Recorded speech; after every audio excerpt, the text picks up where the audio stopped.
Okay guys, just quickly before starting the video, I'm announcing I'm starting a second channel which as of today has just been created. There'll be content being posted there soon and this will be more advice, lifestyle, listen in the background, relaxed stuff for my most loyal subscribers and average guys. So if this is interesting for you, make sure you subscribe right away in the description. Or if you want to find out more for why I'm doing this, there'll be that information there as well. But now let's get into the video you actually came here to watch. This woman or this man, who would you rather be? Let's assume they both have equal IQs, equal heights in relation to their genders, equal levels of upbringing, and so on. So, who would you pick? Well, in my opinion, I'd choose the man every time. This is without question. And I have 4 reasons supporting my claim. Though dating as a woman does come with its advantages, such as these ones here, because of these 4 reasons, it is still way better to be a guy. So, without wasting any more time on the intro, let's get straight into the first reason. Reason 1. The proportions of what makes you attractive are more evenly spread.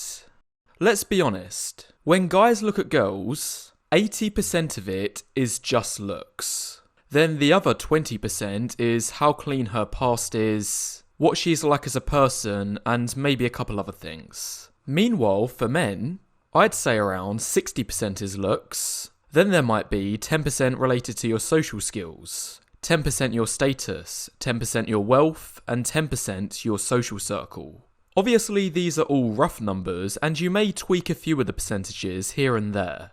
But, as a whole, you can see the point I'm making. There are greater proportions of the things us men can control and improve on ourselves than what women can. And for those that are curious, if you want to see my exact take on the breakdown how a man's value is calculated, I already have a video on this you can check out after and the link will be in the description.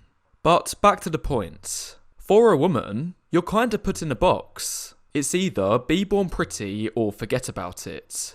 The 2 most followed male footballers on Instagram are Lionel Messi and Cristiano Ronaldo, who also happen to be the best in the world at their craft. Whereas for female football players, the most followed is an absolute nobody with 0 honours, credentials or trophies, and is only there because she's hot. Meanwhile, you have the actual best player in the world who has dominated the sport for over a decade, won the World Cup twice and the Olympic Games, but still falls short in terms of followers. This shows as a man your value goes beyond just looks, whereas for women it is still mostly looks. And as a testament to show this point has wide acknowledgement, most of you already agree with me because in this poll I released on my channel, 64% of you say as a man you have more control in your dating life than women. And another point, even if you're not the best looking guy, say a little below average, all hope still isn't lost as you will always have the option of moving abroad where dating is easier. Meanwhile, how many women do you see taking a similar approach to dating? None. Mostly because they don't have to, but also because women want to date men who are taller and richer than them. So if they move somewhere like Southeast Asia, they're basically making things harder. Meanwhile, for a lot of men, they want women that are shorter and poorer. So, by moving abroad, you always have this option. One last point, if you look at famous female singers like Susan Boyle, you wouldn't date her no matter how much status or wealth she accrues because she is capped by her looks. But if you look at singers like Lewis Capaldi and Ed Sheeran, these 2 are far from being the best looking people in the world, but still have options because of their success and fame. And one final step, it's extremely difficult for a woman to reach the top in itself if she isn't good looking to begin with. In the entertainment industry, have you ever noticed how the top female artists pretty much all have faces of 8s, 9s and 10s? Because a big part of the reason they made it in the first place is because of their looks. Meanwhile, for us men, similar to the football example, we're mainly judged on our talent and skill. Anyway, That's the first reason dating as a man is better. The things that make you attractive can go further than just your looks. But as we now move on to the second point, you see this is just the beginning of the benefits. Reason 2. The more women date and explore the world, the harder it becomes for them to date. But for men, it makes it easier. If you're a woman, just the acts of going out, dates, experiences, expensive restaurants, and especially travelling all hurts your desirability. But for men, it increases. Here's an example. How many of you guys would want to date a girl who you found has been flown out to Dubai, New York, London, and had a bunch of other experiences, all paid for by a guy worth millions? I would guess none of you. Why? Well, you can't show her the world. She has already seen it. You won't be able to impress her taking her to the local mid-market restaurant. She expects 5 stars. In general, men want a woman who will appreciate the little things with low expectations. It'll save you stress and your bank account. And interestingly, for women, the opposite holds true for guys having these experiences. As a man, if you live an adventurous lifestyle and your online presence proves it, if you know the waiters by name at the best restaurants in the city, if you're well known, experienced and knowledgeable, these all do little bits in terms of making you more attractive. Your experiences go hand in hand with women wanting to be part of your lifestyle. Or in short, men who are adventurous, while women who are adventurous are loose cannons. And if you again want evidence of this, you've all already agreed with me in this community post, where the majority of you see it as a red flag if a woman has travelled. As one more point on this, the same concept applies with regard to partner counts. So, if you're like most people, your partner count over the course of your life will look something like this. And this is a good thing if you're a guy, because the higher your line, the more pre-selection and social proof you have. Whereas, for women, it's the reverse.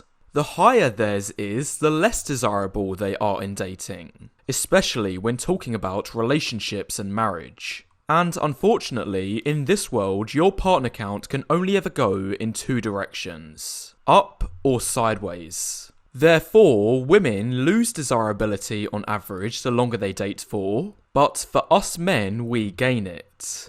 Anyway, that's the second advantage men have in dating. And if you feel you've learnt something so far and have enjoyed the content, now is a good time to leave a like on the video and leave any thoughts you have in the comments, as it all helps the YouTube algorithm.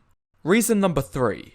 In women's early 20s, they will likely have to choose between either their career and financial future, or capitalise on their beauty young and settle down to start a family. Fact. All women's beauty has an expiry date. I know this isn't the most politically correct statement to make, but I'm speaking a lot of uncomfortable truths in this video. In general, the older women get, starting around age 27, they slowly but surely begin to lose their looks. And come 35, they'd find themselves lucky to be half as attractive as they were in their early 20s, let alone having the egg quality to give birth to healthy children.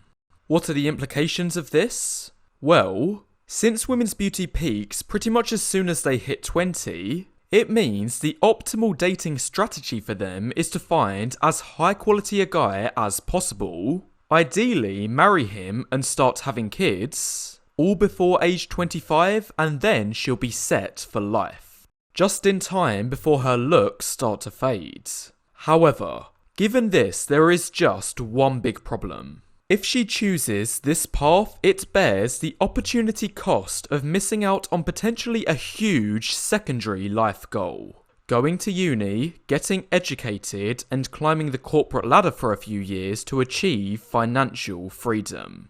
It's common sense, if a woman tries getting this whilst having a baby or 2 on the way, it'll make the feasibility of this being achievable near impossible. No matter how much women will try to deny it, babies are costly. for both herself and the company she's working for. So the point is, because these things are mostly mutually exclusive, it means women are forced into choosing basically one of the two. But what's interesting is men don't have this issue anywhere near to the same degree. Men can have babies which won't affect their career prospects much, and even if it did, it wouldn't be a huge deal because men have far longer fertility windows than women. And although I don't believe men reach their peak in their 30s, they'll still have most of their value here, which still leaves enough time to do the corporate climbing / entrepreneur stuff, as well as having good dating options in order to start a family. It's not until us men hit 40 our looks start taking a serious hit. For women, it's basically a wrap past 35. As a bottom line, it is true we men seriously have way more time than women to get our lives in gear. We can get our 2Fs, finances and family, sorted into our late 30s. Whereas for women, they'll likely have to make a compromise somewhere in their late 20s. Now, finally moving on to reason 4 of how men have an advantage in dating. Bottom tier women aren't technically in the dating market, rather they're just in the short-term fun times market. Meanwhile, for bottom tier men, they are simply out of the dating market. This is probably the most interesting point because in my last video, I said if you could be either a below average woman or below average man, based on the number of matches you'd get on dating apps, it's way better to be the below average woman. However, on reflection, maybe this isn't as simple as it seems. Because I highly doubt any of the matches these below average women are getting from guys are actually serious. Rather, it's likely guys swiping on every woman indiscriminately, or a guy swiping on her on purpose because he thinks she'll be easy to seduce. Either way, neither of these two mean anything. And in fact, the second scenario can be highly damaging because if she gets led to believe an attractive guy wants her, only for the fantasy to come crashing down after he gets what he wants, then this will crush her self-esteem as she learns the reality she's not as attractive as she thinks she is. In contrast, for unattractive guys, at least they can tell, solely based off of women's reactions, they're not wanted in dating. For men, there's no grey area where you can get led on, unless we count the friend zone, but even then, it's very easy to distinguish if a girl is using you for this. As for women, they need to full on be intimate with a guy and wait for his response the day after to tell if he's serious. Here's another way of thinking about it. When you was in school, there was always that one kid who thought he was part of the popular group, but in reality he wasn't. He was the butt of all of the jokes, always picked last for team games, made to do stupid, denigrating stuff, all for cheap laughs. That was the only reason he was there, and even he himself knew deep down this was the reason he was there. Now, the point is, if I had to choose between being him or the other kid you saw in school who sat by himself twiddling his thumbs, I'd rather be the thumb twiddler, because at least he knows he's got no social status. I'd rather be him than the class clown getting strung along for pathetic laughs. Anyway, in this analogy, in the dating market, below average women are the exact same. They think they're involved and think they're in with the group, but for the most part, they're just tossed around. The moral of the story is, at least if you're a below average guy, you know you're out of it until you reach as a minimum average status. Anyway, that's the 4 points for today's video. If you enjoyed, make sure to press the like button on your way out and leave any thoughts you have in the comments below, as it all helps the YouTube algorithm.